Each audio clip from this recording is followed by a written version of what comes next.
शिवानी अपने छोटे से घर के आंगन में बैठी थी। वहीं उसके सामने मेज पर उसके बेटे, बहू और पति की तस्वीर रखी थी। वह तस्वीर पर उंगलियां फेरते हुए रो पड़ी। कुछ साल पहले एक सड़क दुर्घटना में उसका पूरा परिवार चल बसा था। तब से पूरा गांव उसको अपशगुनी मानता था। थोड़ी देर बाद शिवानी पास की पोखर की ओर पानी भरने निकली। जैसे ही वह पानी लेने झुकी, गांव का एक आदमी बलराम पास आकर उसे घूरते हुए बोला, शिवानी, तुम पोखर का पानी नहीं भर सकती। तुम अपशगुनी हो। अपने पति बेटे को तो खा गई, अब गांव वालों पर भी अपनी मनुष्यत का साया फैलाना चाहती हो। शिवानी ने गुस्से और दर्द से भरे आवाज में कहा, बलराम भैया, मेरे परिवार की मौत एक हादसे में हुई थी। इसमें मेरा क्या दोष? मैं भी इस गांव की बहू हूँ और मुझे भी पानी लेने का हक है। हक? तुम्हें कभी हक नहीं मिलेगा। मैं तुम्हें पानी नहीं ले जाने दूंगा। मैं तो जमींदार से इस बात की शिकायत करूंगा। वहीं शिवानी ने बाल्टी वहीं छोड़कर जमींदार की हवेली की ओर कदम बढ़ा दिया। उसे वहां से न्याय की उम्मीद थी। वही जमींदार साहब के पास पहुंची। वहीं जमींदार साहब से बोली, आपके गांव में मुझे पोखर से पानी लेने से रोका जा रहा है, ये कैसा न्याय है? जमींदार ने ठंडी मुस्कान के साथ कहा, गांव वाले वही करते हैं जो मैं उन्हें कहता हूँ, और मेरा भी यही मानना है कि तुम मनहूस हो, इसलिए तुम्हें पोखर के पानी को छूने की भी इजाजत नहीं है। तभी शिवानी ने बोला, लेकिन मेरे घर का पानी खत्म हो गया है। तभी जमींदार ने कहा, मुझे फर्क नहीं पड़ता, निकलो यहाँ से, वरना नौकरों से बोलकर तुम्हें यहाँ से बाहर फिकवा दूंगा। जमींदार की इन बातों से शिवानी की आंखों में आंसू आ गए। वह गांव के हर घर में गई, मदद मांगी, लेकिन सबने उसे मना कर दिया। सबने शिवानी से कहा कि बहन, हमें माफ कर दो।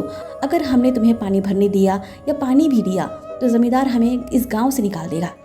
वहीं गांव वालों की बातों से मायूस होकर शिवानी गांव के बाहर जा रही थी। तभी उसने देखा कि सामने से एक साधु महात्मा चले आ रहे हैं। उन्होंने शिवानी को देखते ही पूछा, माँ, तुम क्यों रो रही हो? शिवानी ने कांपती आवाज में सारी बातें बता दी। साधु ने आंखें बंद की, कुछ मंत्र को बोला और बोला कि तुम अपने घर जाओ, मैं रात को तुमसे मिलूंगा। शिवानी को उनकी बातें समझ में नहीं आई।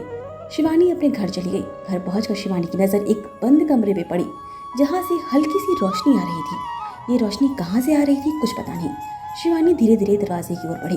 तभी पैरों के नीचे उसे कुछ महसूस हुआ। रेत? अरे ये कहाँ से आया? उसने दरवाजा खोला और वो चौंक गई। कमरे के अंदर कोई दीवार या फर्श नहीं थी, बल्कि एक विशाल रेगिस्तान फैला था। अचानक रोशनी के बीच साधु प्रकट हुए। उन्होंने बोला, माँ, मेरे साथ चलो। दोनों रेगिस्तान में आगे बढ़ते चले गए और काफी दूर जाने के बाद एक अद्भुत नीले पानी का तालाब उनके सामने आया। तभी साधु महात्मा ने कहा, हे माँ, जाओ अपनी प्यास बुझा लो, ये सारा तालाब अब तुम्हारा है। शिवानी ने जैसे ही पानी पिया, उसे यह अमृत सा लगा। वह खुश हो गई। तभी साधु महात्मा ने कहा, आज से यह तालाब तुम्हारा है माता। अब तुम इस पानी की मालकिन हो। जल्द ही तुम्हारे गांव वाले खुद यहाँ आएंगे। तब उन्हें पानी की कीमत समझ में आएगी। तब उन्हें समझ में आएगा कि कैसे एक अबला को सताना कितना बड़ा पाप है। वहीं अगली सुबह गांव का पोखर पूरी तरह से सूख चुका था। लोग घबराकर जमींदार के पास पहुंचे। साहब, पानी गायब हो गया है। जमींदार बोला, बिना पानी के रहना मुश्किल है, कुछ करना होगा। तभी एक बूढ़ा आदमी बोला, सुना है पास के जंगल में एक साधु रहते हैं, क्यों ना उनसे मदद ली जाए। सभी साधु के पास पहुंचे। महाराज, हमारे गांव का पानी सूख गया है। साधु ने कहा, तुम्हारे गांव पर एक प्यासे की बदुआ लगी है। जब भी पानी को छुओगे वो किसी और चीज से बदल जाएगा। लेकिन तुम्हारा समाधान गांव की एक औरत के पास है, और वो है शिवानी। सारे गांव वाले और जमींदार शिवानी के घर पहुंचे। दरवाजा बंद था। उन्होंने खिड़की से झांका और दरवाजे के अंदर से घुस गए। वहीं एक रहस्यमयी रोशनी, लोग उसकी तरफ आगे बढ़ने लगे। जैसे ही उन्होंने अंदर कदम रखा, वे खुद पे खुद रेगिस्तान में पहुंच गए। सामने एकदम खुला रेगिस्तान। उन्हें समझ में नहीं आ रहा था कहाँ जाएं, क्या करें। प्यास से उनका गला सूख रहा था। तभी आगे बढ़ने पर उन्हें तालाब दिखा। उनकी उम्मीदें बढ़ी। उन्हें लगा कि चलो पानी पी लें। तभी वहाँ का जमींदार चिल्लाया, ये हमारे गांव का तालाब है, तुमने जादू किया है। शिवानी ने ठंडे स्वर में कहा, जब मैं प्यासी थी, तड़प रही थी, तब किसी ने मदद नहीं की। अब तुम्हें समझ में आ रहा है कि प्यास क्या होती है। जमींदार ने पानी को छूना चाहा, लेकिन उसका हाथ झुलस गया।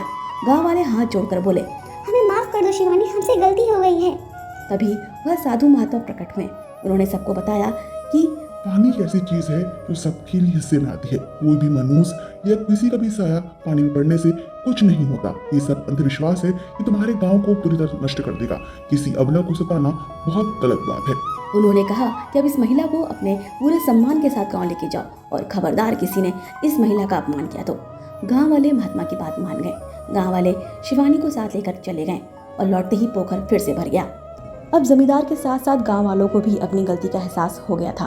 गांव वालों ने मिलकर शिवानी से माफ़ी मांगी और उसको साथ लेकर घर की ओर लौट गए।